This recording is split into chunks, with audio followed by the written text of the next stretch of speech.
I'm sure you've heard the rumors. San Francisco is one of the most expensive cities in the world. And as someone who lives in the heart of the city, I hear this all the time. Visitors can get freaked out by the prices, which makes them put off their trip because they're picturing $100 dinners and hotel prices that look more like a car payment. But don't let this scare you if you are dreaming of seeing the Golden Gate Bridge, hopping on a cable car, and sampling dim sum from family-owned spots around Chinatown. Today I'm here to show you how to do San Francisco right without going broke. I've got some secrets and I plan on sharing them with you in today's video. First things first, the single biggest way to save money is to be smart about when you visit. Hotel prices are completely driven by demand, so timing is everything. Unsurprisingly, summer and major holidays are always going to be the most expensive times to visit. Fall can also be pricey because of our beautiful weather. But the biggest budget killer that catches travelers by surprise is the annual Salesforce Dreamforce Conference, which corresponds with our busy fall season. It brings tens of thousands of people to the city, and the hotel prices can easily double or even triple. Even the budget motels can cost a fortune, so if you're trying to save money, avoid this time at all costs. So when should you come? For the best deals on hotels, aim for the edge seasons, later fall around November, and the winter to spring window from January through April are when you'll find the most reasonable prices, as long as you avoid any holiday weeks. The city is much calmer during these times, with fewer crowds at major attractions. Yes, the weather isn't guaranteed to be perfect. You might even see some rain. But the savings and the feeling of having the city more to yourself make it a fantastic trade-off for budget-minded travelers. And now for the best part, seeing some of San Francisco's world-famous sights without spending a dime. You could pack your entire trip with amazing free activities. First up, the main event, the Golden Gate Bridge. You don't need a pricey tour to appreciate this beauty.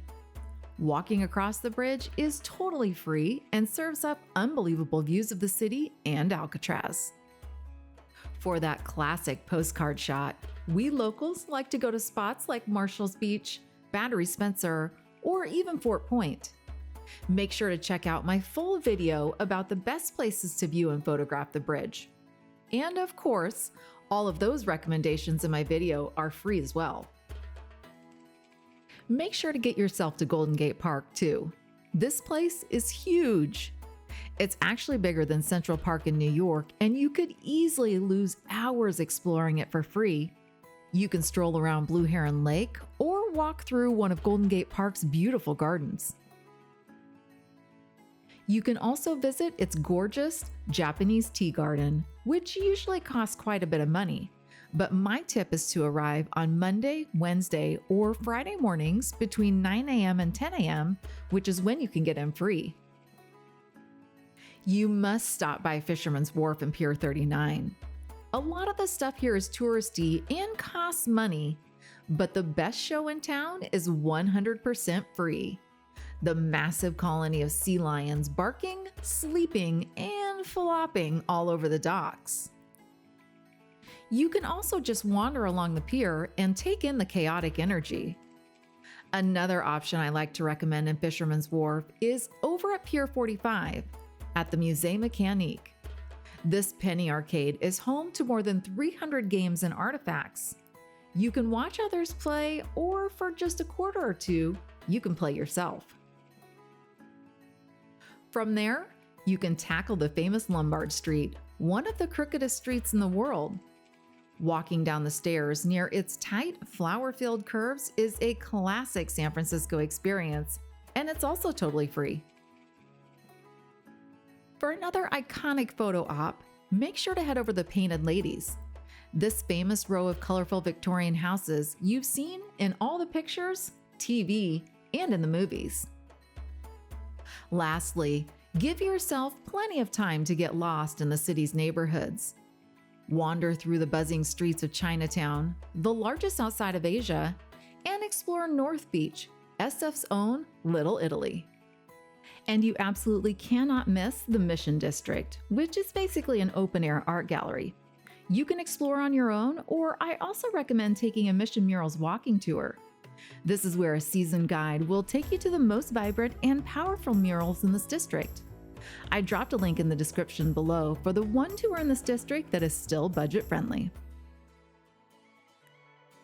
San Francisco is also packed with weird and wonderful hidden gems that are also totally free. These are the places that will make you feel like you've stumbled onto a secret side of the city. One of my favorite places to take visitors is the Cable Car Museum. Forget just riding one. Here, you get to see the giant engines and massive spinning wheels that actually pull the cables under the streets. It's fascinating and it's free. But the Cable Car Museum isn't the only free museum you can visit. There are more than a dozen that are free all the time. Make sure to check out my video with the ones I think you will enjoy the most. Looking for more epic views, but you don't want to pay for them? Skip the official observation decks and head over to the Hammond Observation Tower at the DeYoung Museum. Access to the tower is always free, and it gives you a jaw-dropping 360-degree view of Golden Gate Park, the top of the towers of the Golden Gate Bridge, and a large portion of the city. A fantastic stop to make either before or after you visit the Golden Gate Bridge is Fort Point National Historic Site. This military fort sits directly beneath the southern edge of the bridge, offering a totally unique perspective looking up at this massive structure.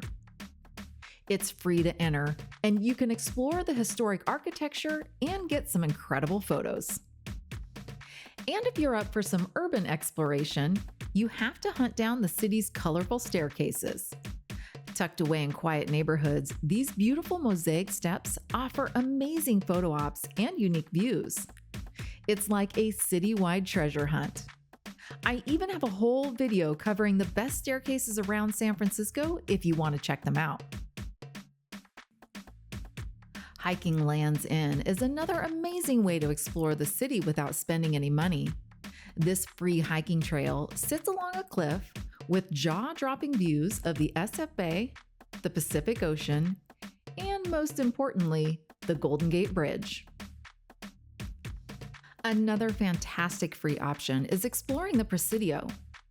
It's a former military base that's now a huge national park with miles of hiking trails, stunning overlooks, and even a couple of beaches.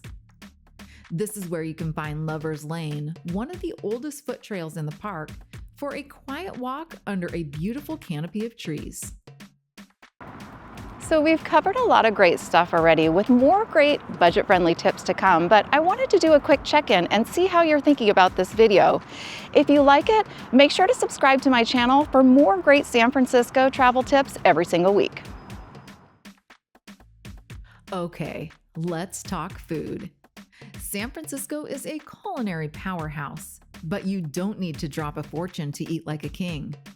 As a local, let me tell you where we actually eat. First, head over to Chinatown. Here you can feast on legit dim sum, grab a savory pork bun from a bakery, or get a giant plate of noodles for a good price. Seriously, just wander around, follow your nose, and you'll find countless tiny family-run spots with unbelievable food at a bargain price. Also, don't overlook a classic cheap eat, pizza by the slice. You can find fantastic no-frills slice shops in almost every neighborhood. One of the best is North Beach, where you will find several spots serving up huge slices that are perfect for grab and go. Two of my favorites in this district are Golden Boy Pizza and the Original Slice House. They are a great way to refuel for just a few bucks while you're sightseeing. Throughout San Francisco, you will find dozens of budget-friendly Mediterranean, Middle Eastern, and South American restaurants that offer a variety of inexpensive dishes.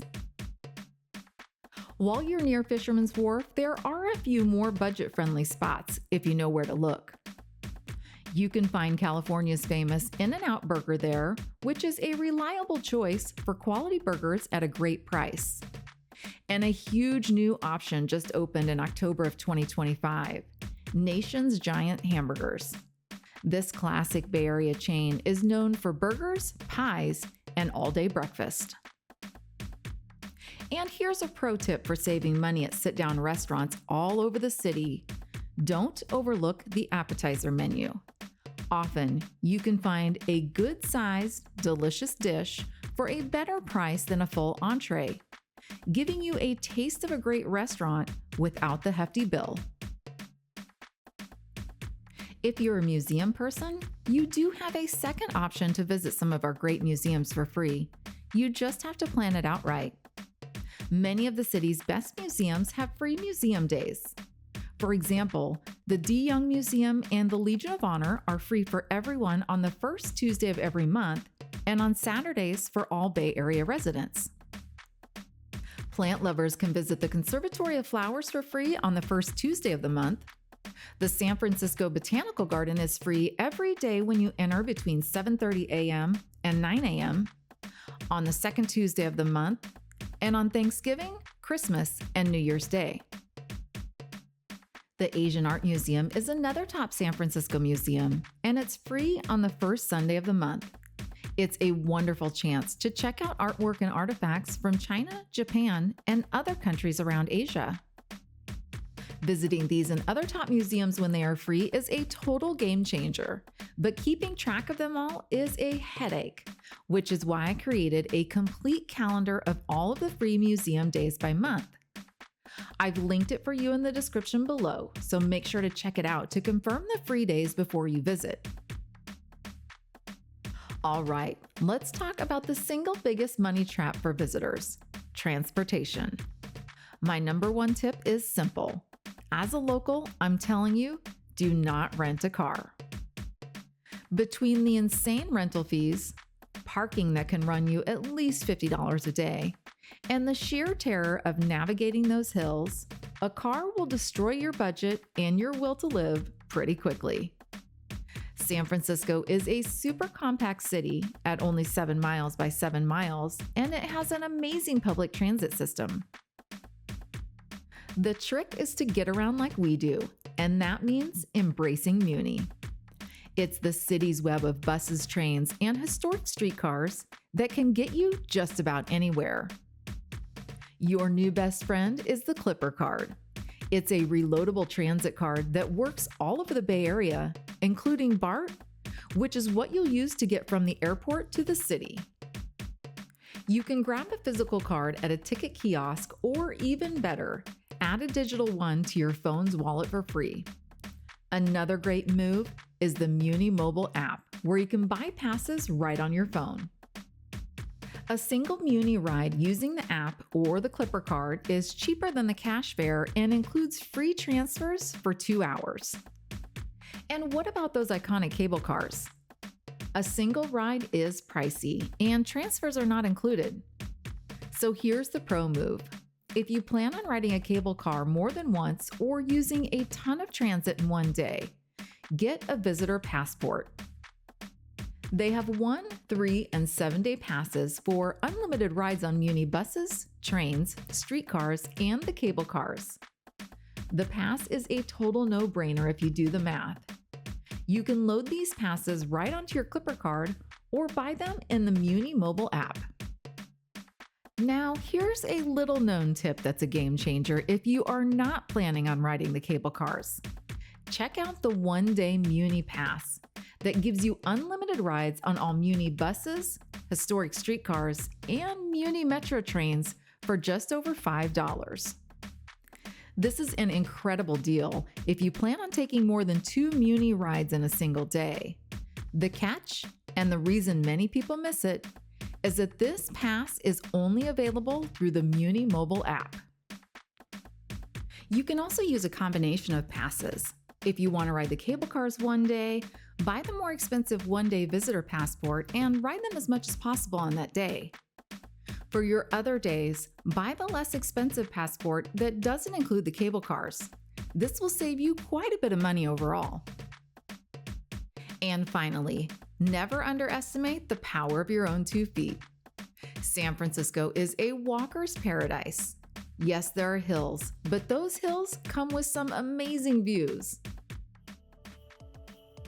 So back to the big question, can you do San Francisco on a budget? As someone who lives and breathes the city, the answer is 100% yes. You don't need to empty your bank account to have an amazing time here. You just need to know the local secrets. If you ditch the car, embrace public transportation, fill your days with free landmarks and weird little local spots, and eat at the legendary places that really fuel the city, you will have the trip of a lifetime without the stress. The real magic of San Francisco isn't in some fancy restaurant.